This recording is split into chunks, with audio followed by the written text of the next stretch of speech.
ಕಿರೀಟ, ಕ್ರಾಂತಿಯ ನೆಲ, ಕರ್ನಾಟಕದ ಅವಿಭಾಜ್ಯ ಅಂಗ ಬೆಳಗಾವಿ ಒಳಗಡೆ ಏನು ಬರುವಂಥ ಗ್ರಾಮ ಪಂಚಾಯಿತಿ, ತಾಲೂಕಾ ಪಂಚಾಯಿತಿ, ಜಿಲ್ಲಾ ಪಂಚಾಯಿತಿಯ ಚುನಾವಣೆಯನ್ನು ಮುಂದಿಟ್ಟುಕೊಂಡು ಅಸ್ತಿತ್ವವನ್ನು ಕಳ್ಕೊಂಡಿರುವಂತಹ ಮಹಾರಾಷ್ಟ್ರ ಏಕೀಕರಣ ಸಮಿತಿಯ ಬೆಳಗ್ಗೆಸ್ಟ್ ನಾಯಕರು ತಮ್ಮ ಅಸ್ತಿತ್ವವನ್ನು ಕಾಪಾಡಲಿಕ್ಕೋಸ್ಕರ ಮಹಾರಾಷ್ಟ್ರದಿಂದ ಸಾಕಷ್ಟು ಅನುದಾನಗಳನ್ನು ತಗೊಂಡ್ಬರೋ ಒಂದು ನಿಟ್ಟಿನಲ್ಲಿ ಏನು ಬೆಳಗಾವಿಯ ಭಾಷಾ ಸಾಮರಸ್ಯಕ್ಕೆ, ಬೆಳಗಾವಿಯ ಕಾನೂನು ಸುವ್ಯವಸ್ಥೆಗೆ ಧಕ್ಕೆ ತಳ್ಳಿಕೊಂಡಿರುವಂತಹ ಮಹಾರಾಷ್ಟ್ರ ಏಕೀಕರಣ ಸಮಿತಿ ಮತ್ತು ಶಿವಸೇನೆಯನ್ನ ರಾಜ್ಯದಿಂದ ನಿಷೇಧ ಮಾಡಬೇಕು ಅಂತ ಹೇಳಿ ಮಾನ್ಯ ಗೃಹ ಸಚಿವರಿಗೆ ನಾವೆಲ್ಲ ಕೂಡ ಈ ಮುಖೇನವಾಗಿ ಒತ್ತಾಯನ ಮಾಡ್ತಾ ಇದ್ದೀವಿ.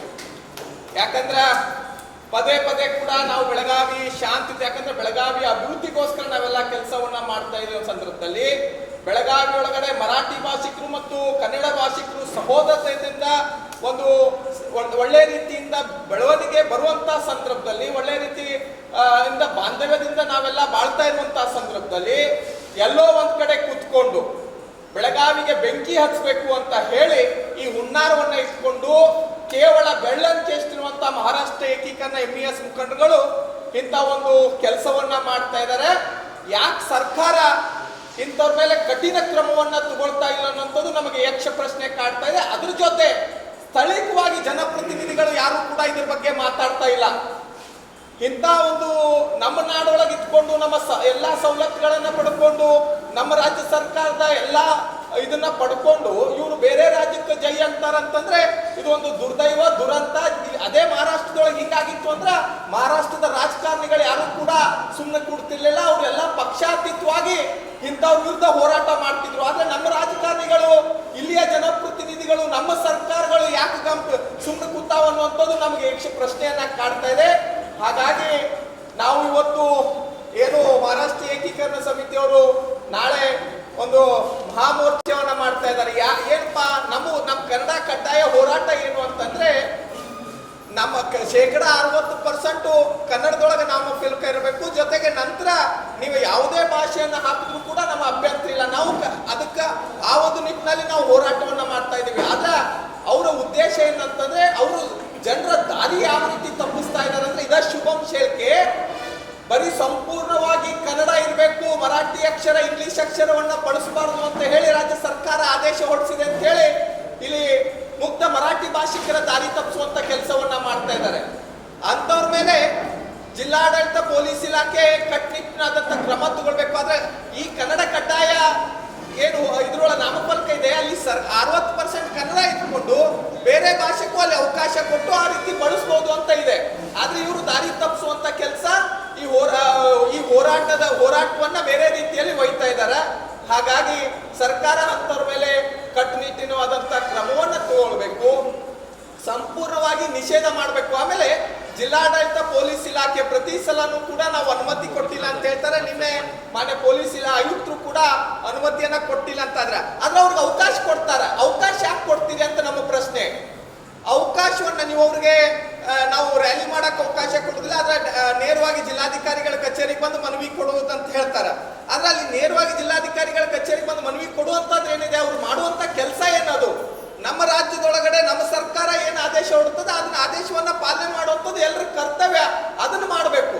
ಅದನ್ನ ಬಿಟ್ಟು ಅದನ್ನ ಅನುಮತಿಯನ್ನ ಕೊಡುದಿಲ್ಲ ಅಂತೇಳಿ ಅಲ್ಲಿ ಅವಕಾಶ ಮಾಡಿಕೊಟ್ರಂದ್ರ ಇದು ಎಲ್ಲ ಒಂದ್ ಕಡೆ ಬೇರೆ ರೀತಿಯಾದಂತಹ ವರ್ತನೆ ಕಾಣ್ತಾ ಇದೆ.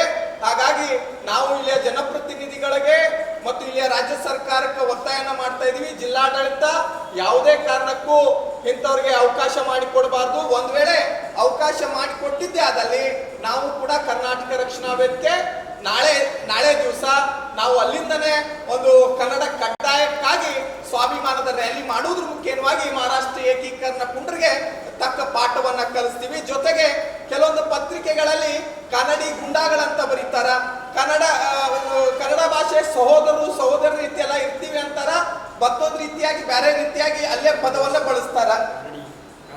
ಕನ್ನಡಿ ವಿರೋಧಿ ಅಂತ, ಕನ್ನಡಿ ವಿರೋಧಿ ಮಾಡೋರೆಲ್ಲ ನೀವು ಬರಬೇಕು ಅಂತ ಹೇಳಿ ಅದೇ ಪತ್ರಿಕೆಗಳು ಬರ್ತಾ ಇದಾರ.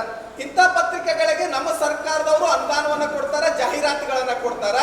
ಯಾರು ನಮ್ಮ ರಾಜ್ಯದ ವಿರುದ್ಧ, ನಮ್ಮ ಸರ್ಕಾರದ ವಿರುದ್ಧ, ನಮ್ಮ ಜಿಲ್ಲಾಡಳಿತದ ವಿರುದ್ಧವಾಗಿ ಯಾರಾದ್ರೂ ಬರೀತಾ ಇದ್ದಾರೆ ಅಂತವ್ರಿಗೆ ನೇರವಾಗಿ ಅನುದಾನ ಆಗಿರ್ಬೋದು, ಜಾಹೀರಾತುಗಳನ್ನ ನಾವು ನಿಲ್ಲಿಸಬೇಕು ಅಂತ ಹೇಳಿ ಒತ್ತಾಯನ ಮಾಡ್ತಾ ಇದ್ವಿ. ಯಾಕಂದ್ರೆ ಅವ್ರ ಮುಖೇನವಾಗೇನೆ ಈ ಭಾಷಾ ಸಾಮರಸ್ಯಕ್ಕೆ ದೊಡ್ಡ ಒಂದು ಉರಿಯುವಂತ ಬೆಂಕಿಗೆ ತುಪ್ಪ ಸುರಿಯುವಂತ ಕೆಲಸವನ್ನ ಮಾಡ್ತಾ ಇದ್ದಾರೆ.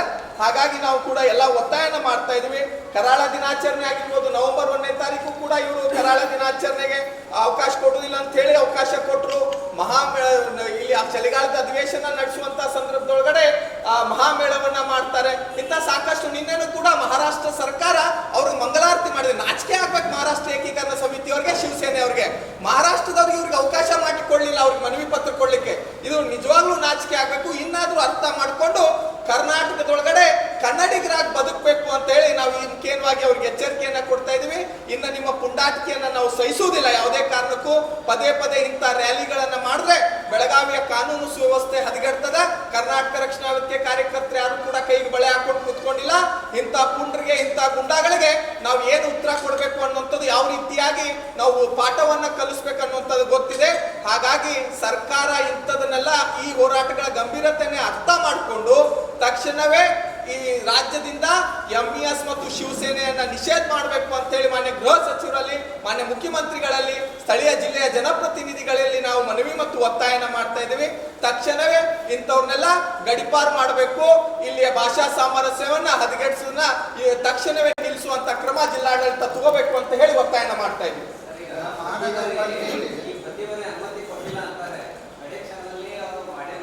ಹೌದು,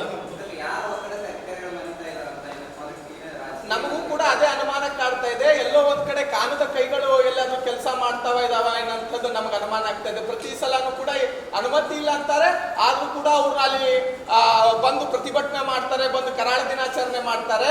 ಅದಕ್ಕೆ ನಾವು ನಮ್ಮ ಜಿಲ್ಲೆಯ ಜನಪ್ರತಿನಿಧಿಗಳಲ್ಲಿ ಒತ್ತಾಯ ಮಾಡ್ತಾ ಇದೀವಿ, ಮನವಿ ಮಾಡ್ಕೊತಾ ಇದೀವಿ.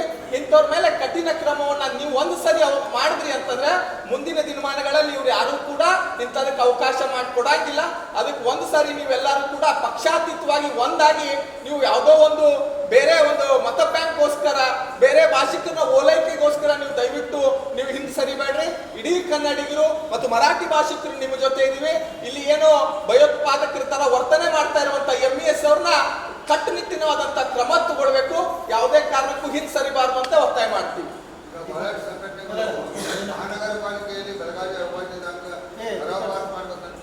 ಈಗ ಬೆಳಗಾವಿಯಲ್ಲಿ ಕನ್ನಡ ಹೋರಾಟ ಶುರುವಾಗುವುದು ಮಹಾನಗರ ಪಾಲಿಕೆ ಕಳೆದ 1 ತಿಂಗಳಿಂದ ಕನ್ನಡ ಸಂಘಟನೆಗಳು ಬೆಳಗಾವಿಯಲ್ಲಿ ಕರ್ನಾಟಕ ಅವಿಭಾಜ್ಯ ಅಂತೇಳಿ ಹೋರಾಟ ಮಾಡ್ತಾರೆ. ಆ ವಿಷಯದಲ್ಲಿ ದೀಪಕ್ ಯಾಕೆ ಮೌನ ವಹಿಸಿದೆ? ಯಾಕಂದ್ರೆ ಮುಂಚೆ ಪ್ರತಿಯೊಂದು ವಿಷಯದಲ್ಲಿ ಬೆಳಗಾವಿ ಬಾಬಾಜಿ ಇರ್ತಾರೆ, ನಾನು ನಾರಾಯಣಗೌಡ ಬಂದಿದ್ದು ಅವಾಗಿನ ಹೋರಾಟ ಮಾಡ್ಕೊಂಡು ಪ್ರತಿಯೊಂದು ಹಂತದಲ್ಲಿ ನಾರಾಯಣಗೌಡ ಇದ್ದಾರೆ. ಆದ್ರೆ ಈ ವಿಷಯದ ಯಾಕೋ ದೀಪಕ್ ಹಿಂಸರ್ದ? ಇಲ್ಲ ಸರ್, ನಾವ್ ಯಾವ್ದು ಕೂಡ ಹಿಂಸರ್ದಿಲ್ಲ. ನಮ್ದು ಕೂಡ ಒತ್ತಾಯ ಇದೆ. ನಾವು ಮೊದಲು ಇಬ್ರು ಕನ್ನಡದ ಮಹಾಪೌರು ಉಪಮಹಾಪೌರು ಆದಾಗ ನಾವೆಲ್ಲರೂ ಕೂಡ್ಕೊಂಡು ಹೋಗಿ ನಾವು ಅವ್ರನ್ನ ಅಭಿನಂದನೆ ಸಲ್ಲಿಸಿ ಈ ವಿಷಯದ ಬಗ್ಗೆ ನಾವು ಅವ್ರ ಗಮನಕ್ಕೆ ತಂದಿದ್ದೀವಿ.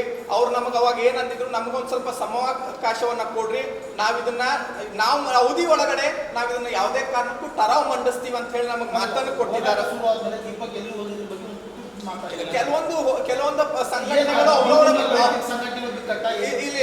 ಕೆಲವೊಂದು ಸಂಘಟನೆಗಳು ಅವರವರ ಬ್ಯಾನರ್ ಅಡಿ ಒಳಗಡೆ ಹೋರಾಟವನ್ನ ಮಾಡ್ತಾ ಇದ್ದಾರೆ. ನಮ್ಮದೇ ಆದಂತ ಒಂದು ಸಿದ್ಧಾಂತ ಇದೆ. ನಾವು ಕೂಡ ಅದ್ರ ಹೋರಾಟನೇ ಎಲ್ಲದಕ್ಕೂ ಇಲ್ಲ. ನಾವು ಈ ವಿಚಾರಕ್ಕೆ ನಾವು ಹೋರಾಟವಾಗಿ ನಾವು ಸಂಪೂರ್ಣವಾಗಿ ಬೆಂಬಲ ಇದ್ದೀವಿ. ಯಾವುದೇ ಸಂಘಟನೆ ಈ ವಿಚಾರಕ್ಕೆ ಹೋರಾಟಕ್ಕೆ ನಿಂತಾಗ ನಮ್ಮ ಬೆಂಬಲ ಅದೇ ಅದ. ನಾವು ಕೂಡ ಇದ್ರ ವಿಚಾರವಾಗಿ ಆಯುಕ್ತರಿಗೆ, ಮಾನ್ಯ ಉತ್ತರ ವಿಧಾನಸಭಾ ಕ್ಷೇತ್ರದ ಶಾಸಕರಿಗೂ ಮತ್ತು ಮಹಾಪೌರ ಉಪಮಹಾಪೌರ ಗಮನಕ್ಕೆ ತಂದಿದ್ದೀವಿ. ನೋಡ್ರಿ, ಈ ಹೋರಾಟದ ರೂಪ ಬಹಳ ಗಂಭೀರತೆ ತಗೊಳ್ತಾ ಇದೆ. ತಕ್ಷಣವೇ ನೀವು ಅದನ್ನ ಟರಾವ್ ಪಾಸ್ ಮಾಡಿಕೊಂಡು ನೀವು ಕೂಡ ಕನ್ನಡಿಗರಿಗೆ ಬದ್ಧ ಆಗ್ಬೇಕು. ಕನ್ನಡದ ವಿಚಾರಕ್ಕಾಗಿ ಯಾರು ಕೂಡ ರಾಜಕಾರಣ ಮಾಡಕ್ ಹೋಗ್ಬೇಡ್ರಿ. ನಮ್ಮ ಭಾಷೆ ವಿಚಾರ ಬಂದಾಗ ನೀವೆಲ್ಲರೂ ಕೂಡ ಒಂದಿರ್ಬೇಕು ಅಂತ ಹೇಳಿ ಬಿಜೆಪಿಯ ನಗರ ಸೇವಕರಿಗೆ ಹೇಳಿದೀವಿ. ಅದ್ರ ಜೊತೆ ಕಾಂಗ್ರೆಸ್ ಅವ್ರಿಗೂ ಕೂಡ ಈ ವಿಚಾರವಾಗಿ ನೀವೆಲ್ಲರೂ ಸರ್ವಾನುಮತದಿಂದ ಪಕ್ಷ ಭೇದವನ್ನ ಮರೆತು ಕನ್ನಡದ ಭಾಷೆಕ್ಕಾಗಿ ನೀವೆಲ್ಲರೂ ಕೂಡ ಇದನ್ನ ಟರಾವ್ ತಗೋಬೇಕು ಅಂತ ಹೇಳಿ ನಾವು ಒತ್ತಾಯನ ಮಾಡಿದೀವಿ. ನಾವೆಷ್ಟೋ ನಗರ ಸೇವಕರಿಗೂ ಕರೆ ಮಾಡಿನೂ ಈ ವಿಚಾರ ಬಗ್ಗೆ ತಿಳಿಸಿದೀವಿ. ಇಷ್ಟೆಲ್ಲ ಆದ್ರೂ ಸಹಿತ ಮೇಯರು, ಡೆಪ್ಟಿ ಮೇಯರು ಯಾರು ಇದ್ರ ಬಗ್ಗೆ ಸುಪ್ರೀಂ ಕೋರ್ಟ್ ಸುಪ್ರೀಂ ಕೋರ್ಟ್ ವಕೀಲರ ಪ್ರಕಾರ ಯಾವುದೂ ಸಂಬಂಧ ಬರಲ್ಲ ಠರಾವ್ ತಗೋಬೇಕು ಕಾರ್ತಿಕ್ ಆದ್ರೂ ಇನ್ನೂ ತನ ಅಲ್ಲ, ಮೋಹನ್ ಕಾರ್ತಿಕ್ ಅವ್ರು ಮೊನ್ನೆ ಬಂದು ಸಭೆ ಮಾಡಿದಾಗ ಅದ್ರೊಳಗೆ ಯಾವ್ದು ಕೋರ್ಟ್ ಸಂಬಂಧ ಬರುದಿಲ್ಲ, ನೀವು ಠರಾವ್ ತಗೋಬೇಕು ಅಂತ ಹೇಳಿದ್ರು. ತಕ್ಷಣವೇ ನಾ ಅದನ್ನ ನೋಡ್ಕೊಂಡು ಉಪಮಹಾಪೌರಿಗೆ ಮಾತಾಡಿದಾಗ ಇಲ್ಲ ನಾವು ಅದನ್ನ ಸರ್ಕಾರಕ್ಕೆ ಬರ್ದೀವಿ ಅಂತಲೂ ಹೇಳಿದ್ರು.